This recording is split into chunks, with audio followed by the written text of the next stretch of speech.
नमस्कार, माझं नाव शुभांगी धनंजय इंदुलकर. मी SLE आजाराने 8-10 वर्ष झाली ग्रस्त होते. स्टिरॉइड चालू होते. परत युरिनमधून प्रोटीन जात होते. माझं वजनही प्रचंड वाढलेलं आणि संधिवाताचा फार त्रास होत होता. संधिवात तज्ञ पण भरपूर झाले. 8-10 डॉक्टर झाले तरीसुद्धा आजार काय बरा व्हायचे चिन्ह नव्हते.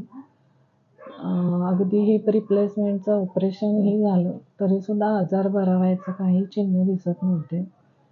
मग मला आमच्या इथलेच कोल्हापुरातील उषादीप क्लिनिकमधील डॉक्टर लंगडे सरांचे मार्गदर्शन मिळालं.